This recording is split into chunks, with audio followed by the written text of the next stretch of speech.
Chu. Okuno Khalid Danadakhanagiski Dawado. Hello, and how are you? My name is Chief Eagle Spirit Dancing of the Cherokee Blackfoot Cultural Circle. That was a piece from Northern Cree Singers, Dance Hard. And I'm gonna tell you, I was almost poised to get up and start dancing. That's another reason why I have dancing in my name. I'm a competitive dancer, but I dance mostly because of the spirit that moves me with the drum. So today I come before you with a heavy heart, with another chapter as the world turns within the indigenous communities, the problems that we face continually. This one is dealing with, this particular subject is dealing with blood quantum, if you will. The claim from full-bloods that anyone who's of a mixed breed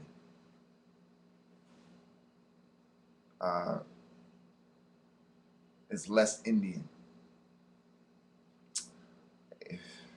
I tell you, the level of confusion is astronomical. I was reading a comment that someone made who is of a mixed breed. You know, they didn't say what, they just said that they're mixed Indian. And that why is there so much bias from, quote, full-bloods, unquote. You know, that this issue of, well, we have more blood, therefore you cannot be on the same level as we are. In some circles, this is true. I find it interesting that these full-bloods, when I look at them, some of them are almost white themselves, and they call themselves full-bloods.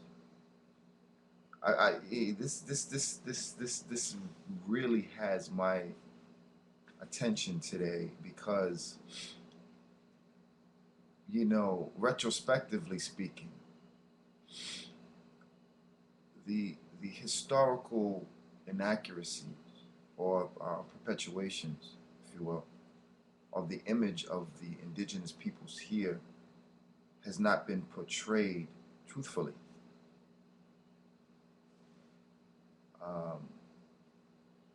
With regards to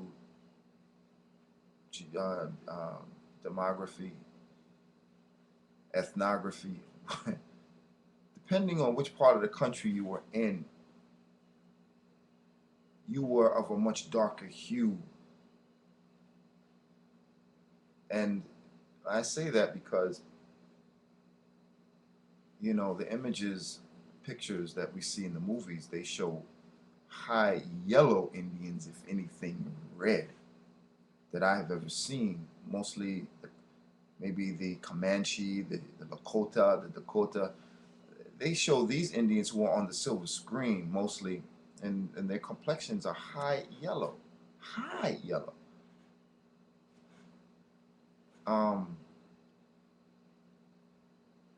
Strong features nonetheless. Strong. I don't deny their indigenous bloodline. No way. What I do deny is those who claim that they have come in that great line of succession within the genetic stream, but then they act outside of that box just to gain notoriety and recognition for money.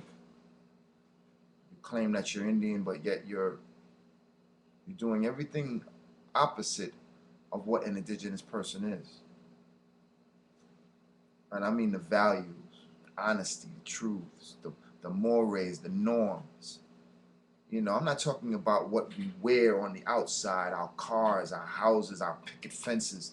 our dogs. I'm not talking about those things because those all are materialistic, external pieces that we have been afforded by those who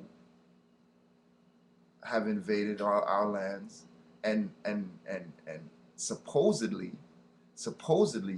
given us a better way of living. But when you look at the reservations today, you can't make that claim. Not in truth, you can't.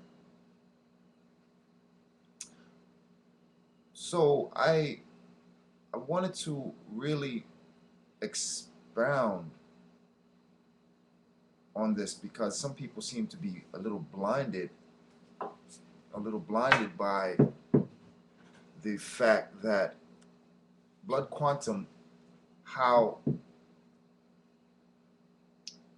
pertinent it is. It's important to have some bloodline, and I agree with that. Um, but greater is the content therein, not the outward. You know, there is and I'm going to get into a little of the Bible reference here for a minute, if you will. I'm not Christian, but there's a reference there in the book of Corinthians, the 15th chapter, when God speaks of two Adams.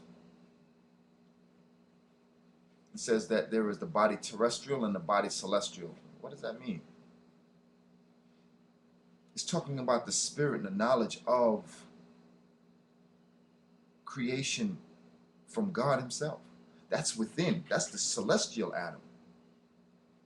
We're not talking about the outward appearance, the one who glorifies and looks in the mirror, constantly, and is a vain person to a point where they allow every decadent, immoral, evil act that they can think of in their hearts that wasn't naturally there in the beginning. And I say this to our dismay of our people, because we have adopted a sick mentality that is not of our making. This came from the European white folks, if you will. It came from them when they came here, because we did not live like that. When uh, uh, they came to take and own land, our sense of ownership was different than theirs. When we made a treaty with them, our word was bond. We kept it. Did they? No, they did not. They broke every last treaty with us. So what from what fountain did they spring, and from what fountain did we spring? Obviously, it was two different fountains. I mean, spiritual water, if you will, because water flows. It's constant. It's pure. It's supposed to be pure. It's clear. It's supposed to be clear, without blemish. But we have been drinking from a fountain that is poison, it's unclear, and corrupt. And then we wonder why there's so much confusion and conflict. Now, I don't know about you.